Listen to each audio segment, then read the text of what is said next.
Tonight on the Mike Tomlin Show, the Steelers need to win their next 2 games to make the playoffs, and that all starts tomorrow at MetLife Stadium. Coach Tomlin breaks down the 5-9 New York Jets and explains why he's sticking with Devlin Hodges at quarterback. 5 Steelers were selected to the Pro Bowl, including Dave DeCastro. I go one-on-one with him this week. All of that and much more as the Mike Tomlin Show starts right now. Here we go. This pass is caught and that's a touchdown. That's the way to work. Come on. He's hit that sack. The Steelers win the football game. Let's go. Come get it. You know what it is. This one is in the history books. Here we go. The Mike Tomlin Show is presented by 84 Lumber.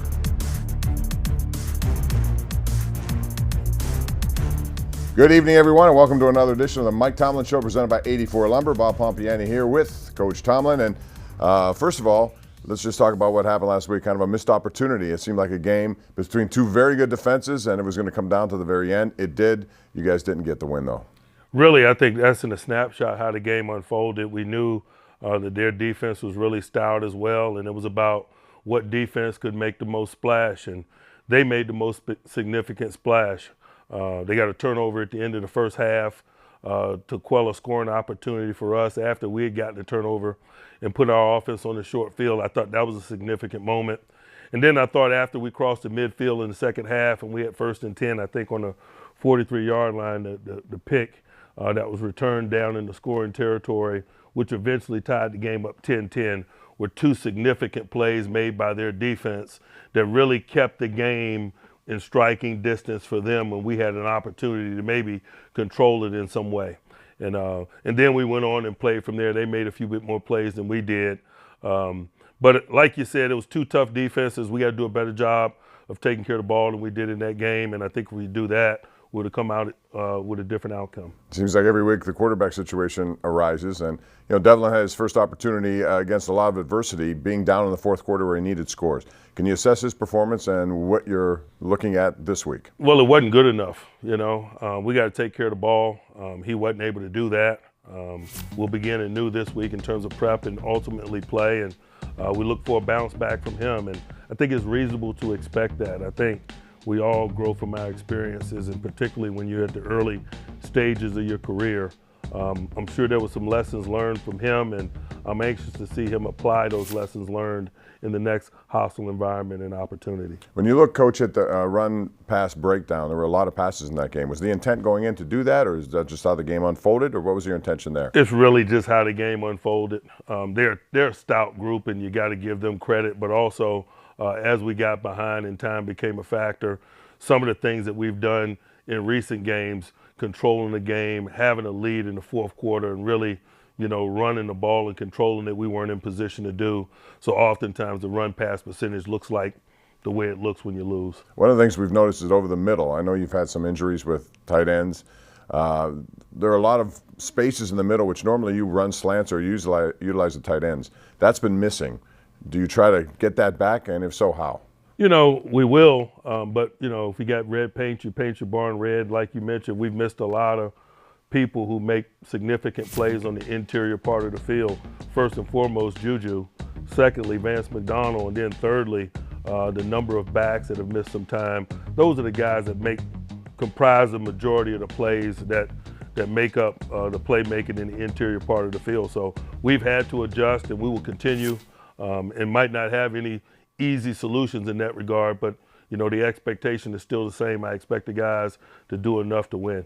James Conner came back and had a pretty healthy average per rush, but there were only 8 rushes. Was he on some sort of pitch count, or were you just trying to go with whatever worked? At least initially, until we got a sense of comfort that he was ready to go. But as we gained that, then obviously some other factors took hold in terms of our inability to control the game, so we weren't able to get him or the other backs as many touches as we would like. I think one of the cool components of this game was that you and Coach McDermott in the same game, and you did something very nice, and you brought up your college coach. He must have been very proud having you 2 guys on the sidelines. It doesn't happen at all. Man, it was cool to be able to honor him in that way.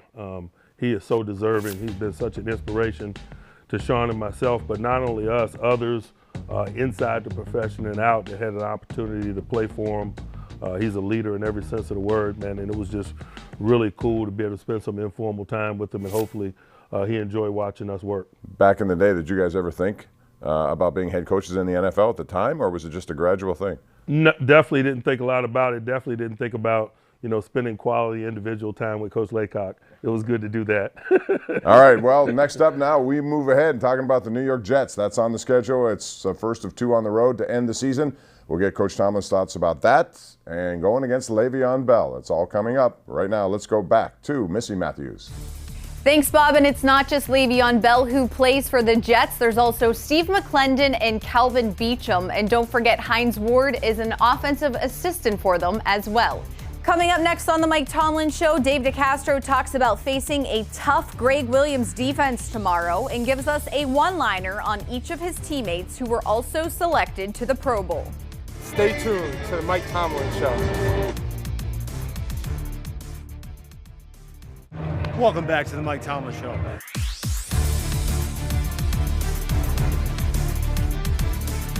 The Steelers' regular season finale at Heinz Field did not go as planned, but it was still filled with some important moments off the field. Here's this week's Sights and Sounds.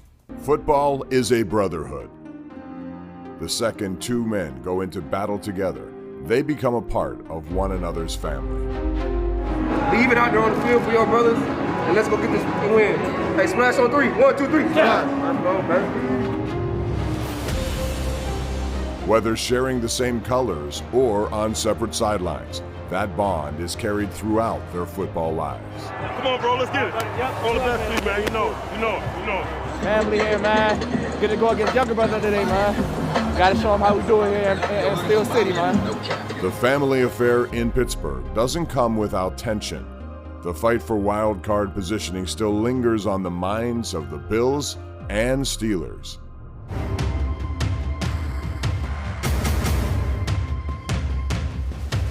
Pocket collapses, and down he goes, back across midfield. Well, you got Watt in there, Alawala was in there, and Vince Williams. Take your pick.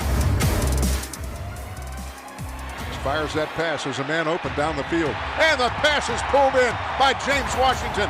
What concentration by James Washington. James Washington, he simply has taken over in the last month. The kick by the Boz, it's on its way. Yeah. And that kick is up and good, and the Steelers are on the board. The scoring anomaly would be just that, giving way to 2 of the top defensive units in football, doing what they do best. Throw the pass down the field. It's tipped, intercepted at the 48-yard line. And that is Steve Nelson. Nelson at the 40. Nelson at the 35. He's left side to the 30. Inside the 20. And he is knocked out of bounds at the end of the Steelers bench. Steve Nelson. What a takeaway. Cole Beasley, it went off his hands. It was like a setup in volleyball. He transitioned like he was going to score a touchdown. With his first interception as a member of the Pittsburgh Steelers. It was just a matter of time, Steve-O.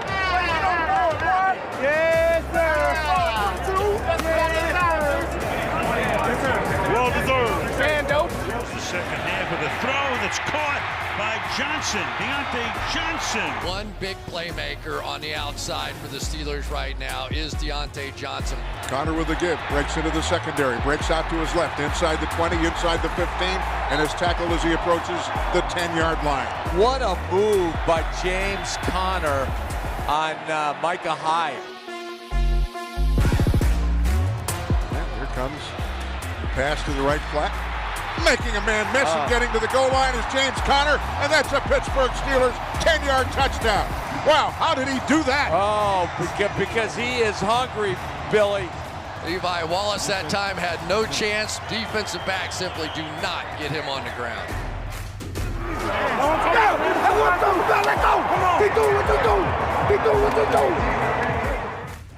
They run the play to the near side, cutting it back as Singletary gets through a hole. The ball came out. Who's got it at the 31-yard line? Steelers got the football. It's Mike Hilton Hilton covers it. Yeah. T.J. Watt with a hit, and Hilton said thank you. Being down late in the 4th quarter and in need of a score.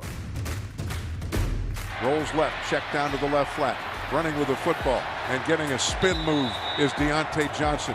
Throws the pass long down the near sideline, and it's pulled in inside the 30 by James Washington on the back shoulder fade. That was huge, Billy. He gets the snap. They bring people. He throws it for the end zone. There's a man down there, and the pass is intercepted in the end zone. Jordan Poyer, that's not good. Not giving up a first down, the Steelers defense gave Duck and the offense one last shot. He's back. Throws a little check down right flat. That's Nick Van Etten. He throws the sideline pattern and is pulled in for a first down by Deontay Johnson, the Duck. Flushed out of the pocket. Throws it for the end zone. There's a crowd down there, and the pass is intercepted in the end zone again. And Buffalo's going to walk out of here with a hard-fought win. We'll learn from this. We respect what transpired tonight. We understand it. And there's nothing we can do about it as we sit here, but get focused on our next opportunity. We will do that. 5 Steelers were selected to the Pro Bowl this year. On defense, it was Cam Hayward, TJ Watt, and Minkah Fitzpatrick. And on the Steelers offense, Maurkice Pouncey and Dave DeCastro. For DeCastro, he is now the 16th player and 4th offensive lineman in team history to make it to 5 or more consecutive Pro Bowls. And this week, I had a chance to go one-on-one with him. Feel like you, Pounce, Ramon, and Cam are A, the old guys among this group in terms of experience, and B, does that make you feel like you have to do anything extra knowing where the team stands right now? You know, it happens all so fast. Everyone talks about football going by fast. When you're young, you can't really see it, but when you get to that point where you're kind of a veteran guy in the locker room, you just kind of like look around, you're like, yeah, there's not many guys older than me, you know, that played this long. But at the end of the day, I think everyone kind of fills the roles independently. Everyone has a different style of how they lead. Some are more outspoken, some are louder, some lead by action, and just being out there is enough in their presence and their play. So I think there's different roles, and not one's better than the other, and everyone's just different. What do you feel like yours is then? Yeah, I mean, I don't really talk too much. I don't really say too much. I just kind of like being out there and giving good actions more than words. How do you, I know there's 2 games left in the regular season, but how do you kind of put into words what this season has been like? It's been a roller coaster, you know, a lot of them usually are. They're long, a lot of emotions that go into it, you know, a lot of ups and downs. Just the way they started with the injuries and the losses, it's tough, you know, but, you know, kind of just try to keep every week the same. And I think we've done a good job this year with this team and just come back to work and not really looking at wins or losses and just trying to win every week and not look forward or backwards and put ourselves in a pretty good position, all things considered. You mentioned the injuries. Coach Tomlin always preaches the next man up, but what is it like for an offensive line when you're switching quarterbacks so often in one season? Yeah, it's just the little things that people don't understand. You know, when you have a guy like Ben you've been around with and you're comfortable with, like little stuff like the cadence, and I think guys have come in and done a good job, the best they can, and you know, we made it work. I remember after Duck's first start in LA, you were talking about the complementary football and how it felt good to kind of put that all together, and that's also something Coach Tomlin preaches. How do you guys get back to that point where everybody, every phase of the team feels like they are contributing and hopefully getting a win out of it? I think everyone's just looking at what they need to do in their role and not trying to do too much. That's the biggest thing when next guy up, you know, not trying to do too much and just knowing that, yeah, we have a good team. We have a great defense. You know, we don't need to do that much. We just need to be efficient. We need to score points when we're in the red zone. We have those opportunities and not turn the ball over. Those are keys. Still to come here on the Mike Tomlin Show, Coach Tomlin and Bob Pompeani talk about tomorrow's matchup with the New York Jets. And the Steelers get in the holiday mood thanks to their annual visit by the Pittsburgh Symphony Orchestra. Don't go anywhere. We'll be right back. The Mike Tomlin Show is presented by 84 Lumber. Are you 84 material? Visit 84lumber.com/careers to learn more. Coach Tomlin announced on Tuesday that Devlin Hodges would remain the Steelers' starting quarterback. And just like he did a few weeks ago with Mason Rudolph, Duck will also get a chance to rebound. It will be no easy task, though, going against a Jets defense. Bob Pompeani and Coach Tomlin are standing by with more on the up and down Jets. Bob? All right, Missy, thanks. It's now the New York Jets, a game that a lot of people had circled at the beginning of the season just because Le'Veon Bell is there. Tell us about this matchup. Number one, he's coming off, I think, his best game. But number two, the motivation that he will have and that your team might have facing him for the very first time. You know, I don't know that the Le'Veon Bell matchup is a story as we prepare for these guys. Really, as I sit here, I think the issue is Greg Williams and the Greg Williams defense and what he's capable of doing to young QBs. They've been on a run of late. That run really has been sparked by their ability to get after young quarterbacks. specifically, they played the New York Giants, they played the Washington Redskins. Man, they brought Jamal Adams a bunch in those games, and really it was a catalyst for a bunch of splash plays and allowed them to control those games and win those games. And as they were able to do that, then they were able to feature some of the exploits of Le'Veon Bell, and he was able to be a factor in the ways that he's able to factor in terms of controlling the ball, the interior tough running, the inclusion of him in the passing game. It's really not highlighted unless they're getting some of the things that they've been getting in recent weeks from the Greg Williams defense. So for us, we got to minimize the amount of negativity on that side of the ball. We got to be cognizant of where Jamal Adams is. He's a big-time pressure guy. He's great against the run. They bring a variety of people from the pressure package standpoint. And then let the result of that kind of provide some insight for us in terms of how the Le'Veon Bell factor is going to factor into the game. Because if we're doing a good job of that, it's really going to minimize maybe his impact on the game. And that's why there's probably been games that he hadn't been as impactful as he or they would like him to be. You know a lot about him, though. He knows a lot about you guys. Facing him for the first time now, what are the things you have to stop before he gets going? You know, you just got to be in your gaps. You know, and I think that happens a lot when you have dynamic runners like him. A lot of runners that come along after kind of mimic some of the things that he does. So although it's the first time that we've seen him, it won't be the first time that we've seen someone that adopts his run style or his approach to patience in terms of how he hits the hole. We got to be really good in terms of our gap integrity, and that'll take care of the rest. Sam Darnold had some early season ups and downs, and now he seems to have gotten it more together. He's a first-round pick. He's a guy who's capable given time. What do you guys have to do to stop him? Man, he can make all the throws. He's really talented. Like you mentioned, I think he's really gained his traction as he's gotten fluidity in his opportunity to perform. He missed a block of time with mono at the early stages of the season. You see some of the characteristics that made him a top draft pick in terms of his physical skill, and now he's just gaining the experience, and along with that, a rapport relationship with people. I thought he was gaining a real rapport with that tight end, Ryan Griffin, before he got injured, for example. You know, I'm sure Demaryius Thomas has been a solid veteran presence, one that he can count on in terms of being where he's supposed to be, but he's missed some time of late. So he's dealing with some of the things associated with that as well. Do you go after him when you get the opportunity? Is that a game? You know, it's situational. You know, we go after everyone. It's not personal. That's just how we play defense. Those guys have been very good. T.J. Watt continues to do stuff and swat balls away and do all. Those are big plays in the game. I imagine on the road you have to have a lot of those kind of plays. You know, we look for every opportunity to disrupt the normal flow of the offense, and that's negative yardage plays via the run or the pass, disruptions, incompletions in any way. Anything that destroys the normal rhythm of the offense, that's the lane that we like to live in, and that's kind of how we approach our business. When you look at Juju Smith-Schuster, he continues to say he's getting closer, but he hasn't been available. Will this week change? You know, I think that remains to be seen. What he said has been accurate. He has been getting better. It has produced more participation, but it hadn't been enough or been effective enough for us to put a hat on him at this juncture. He had his moments this week from a practice prep standpoint. We'll see as we get close to game time. All right. We only have a lot to talk about with the Jets. Jamal Adams, you mentioned him. I wanted to get into him because there was some thought at the beginning of the season he wasn't even going to be there. He's there. What makes him so amazing in his ability to cover a lot of ground, but also to come in and make plays when he has to? You know, he's one of those hybrid players, much like Derwin James, who we were getting prepared to play earlier in the year and we saw last year. They're dynamic. They're dynamic in the run. They're dynamic in the pass, and not only in terms of their ability to cover appropriate bodies, tight ends, and so forth, but in the blitz game. I think Jamal has 6.5 sacks. I don't know that there's a DB that's had more than 5 sacks in the last 15, 20 years. So that speaks to the rare air in which he's performing. But if you turn the tape on, you see why he's special. It's not hard. He plays at a different speed. He's extremely physical and combative, and those are good traits to have in the defender. It's going to be a big game. They always are every Sunday, but especially now getting down to the final two. It's the Jets and Steelers.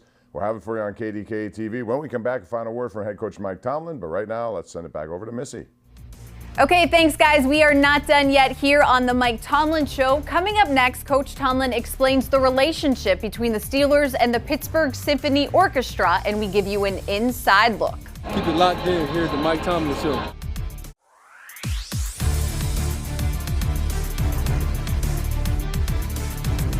From everyone here at the Mike Tomlin Show, we'd like to wish you a happy holidays. And before we say goodnight, let's head back over to Bob Pompeani and Coach Tomlin to talk about one of the few breaks the Steelers got from football this week. Bob? All right, Missy, one of the great traditions around here, a lot of people don't get to see it, but this was something started by Dan Rooney back in the day. He had an affinity for the Pittsburgh Symphony Orchestra, and they're brought here to the South Side. And you guys have an opportunity to sit there and listen to some great holiday music. Chuck Noll once got the baton and was conducting the symphony orchestra. Would you ever do that? No, but we have some other volunteers. There have been guys over the years that really have distinguished themselves in that way. Ike Taylor was a really good one. It's been an awesome tradition, one that Mr. Rooney really enjoyed, and I think even the guys, the ones that are new to us, are somewhat taken aback that we would take time out of our day in game prep to listen to the symphony, play some Christmas music for us. But I think it's just one of the things that makes this place special. And even the guys that are surprised by it, welcome it and enjoy it and gain a little bit of understanding about this organization. Do you get any sing-alongs going on once it starts? Oh, no question. We get rookie volunteers if there's such a thing. We do Jingle Bells. We got a few classics that we go over, but there'll be no moving video. Always a great tradition. One that started with Dan Rooney back in the day, and it continues to this day. And I'm sure the players and coaches really do have a great appreciation for what the Symphony Orchestra does. One of the best in the world, by the way. So they continue to bring tremendous stuff to this area. Coach, thanks very much for the time. We appreciate it as always. Look forward to a big game tomorrow. It's the New York Jets and the Pittsburgh Steelers. You'll see it on KDK TV. 2 hours of postgame right afterwards. Steelers looking to take another step forward to the postseason in 2019. That's going to do it for our show. For Missi Matthews and Mike Tomlin, I'm Bob Pompeani. Have a good one. We'll see you next Saturday night right here. Another edition of the Mike Tomlin Show presented by 84 Lumber.